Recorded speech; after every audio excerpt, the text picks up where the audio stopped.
Man,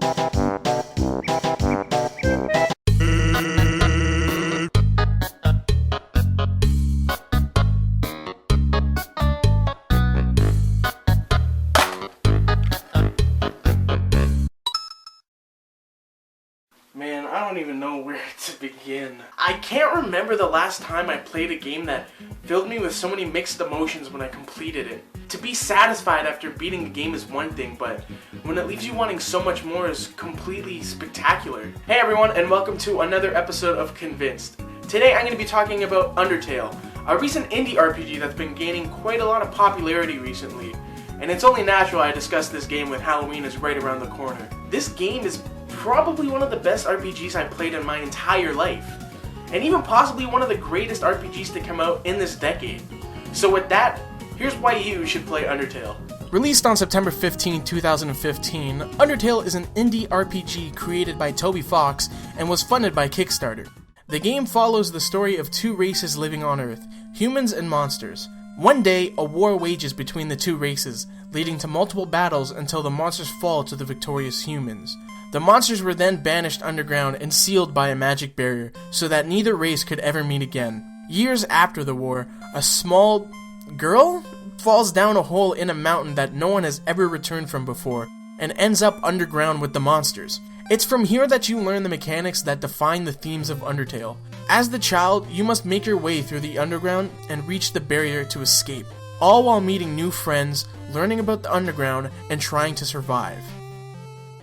Undertale has this perfect balance of comedy and eeriness that make the game all more enjoyable, and I feel all of that is brought out by the well-written characters. A perfect example would be Sans, an underground guard hired to kill lost humans.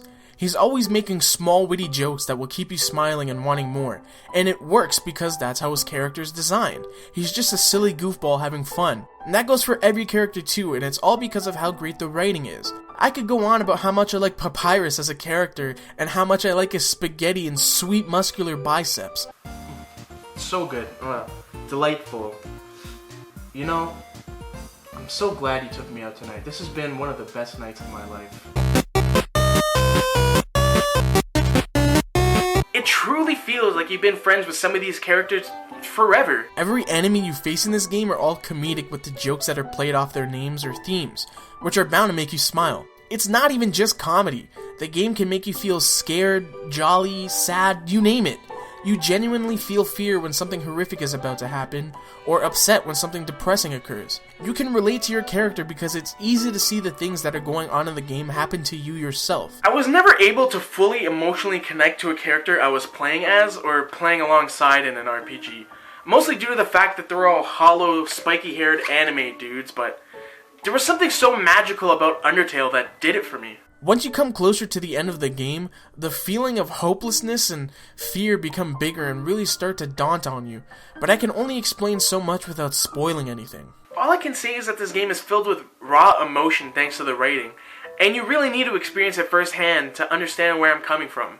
The game borrows traditional RPG elements from classic games like Chrono Trigger, Final Fantasy, and even Earthbound. A giant feature that secludes this game from all the other RPGs I've played is the way the gameplay works. See, when you enter battle, you get the standard choice of attacking the enemy, utilizing a sliding bar to gauge how strong your attack will be. But there's also the option to perform non-violent attacks that caters to the enemy's design. For instance, I can use the option Approach on the Sundare plane and it'll start to get flustered.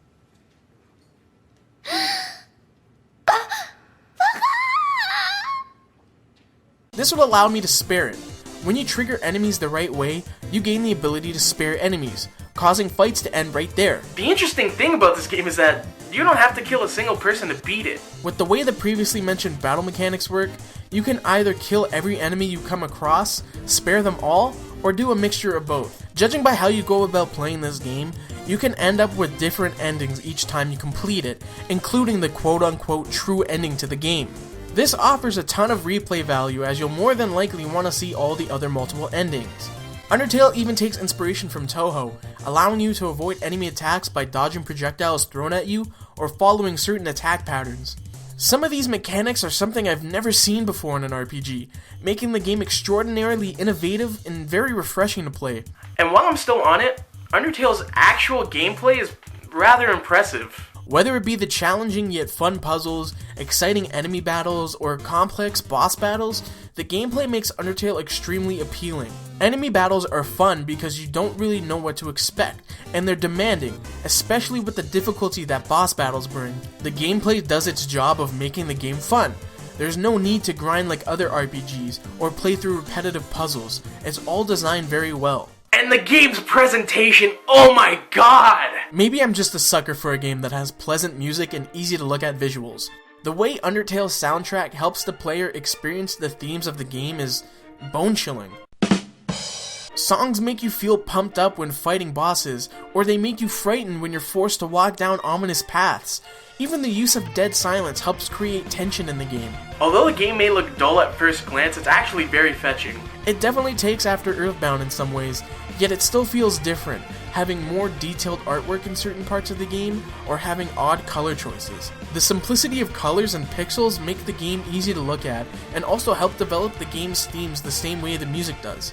For example, when you first encounter Flowey in that first dark room, you expect that light-hearted and innocent happy flower to guide you on your journey to escape. I mean, just look at him. But then he ends up being pure fucking evil and wants to fucking kill you! Fuck you, Flowey! The game's visuals and sounds do a fantastic job of altering your emotions while you play, whether it's by making you anxious during sections, or just by making you feel safe, and I commend any game that can do that. There's honestly not much more I can say about Undertale without spoiling the game. And I'd rather not spoil the game because I truly want you guys to experience it for yourself. Undertale is this touching and brilliant game that is filled with emotion and innovation. The game plays extremely well, the presentation is wonderful, especially the music, the writing is beautiful, and all in all, it's just a fun game to play. The way all of these things come together and make you so immersed in the game is something breathtaking. I haven't had a game experience like this in a while, and I really can't find the right words for what I truly want to say about Undertale. I could go on for hours about this game, but I'm going to stop myself. So I urge you to get on Steam right now, ask for your mom's credit card, and buy this game right away, because it is a game you must play. But don't actually take your mom's credit card. But with that, I'm Coastward, and I'll see you guys later. Hey guys, glad you made it to the end of the video. I appreciate your support so much. I'm going to try to make this one quick because I know I ran a little long last time, but the feedback on my previous video was extremely well. I appreciate everyone that gave me some support there. But the Undertale video I really enjoyed doing, so if you could, just hit me up with some likes, some favorites, even more comments telling me what I should improve on and stuff like that. It really goes a long way. And yeah, I'm surprised I actually got this video out before Halloween, but it's out now. I'm going to try to get the next one out sometime November, obviously. But yeah, stay tuned for that one. Click that subscribe button if you're liking what you're seeing. Of course, if you want to check out more, you can check out my previous episode of Birdie the Mighty if you haven't checked that out already. But other than that, that's I have literally nothing else to say. I'm just going to try to keep this one short. So yeah, I'll see you guys later. Fuck you, Flowey!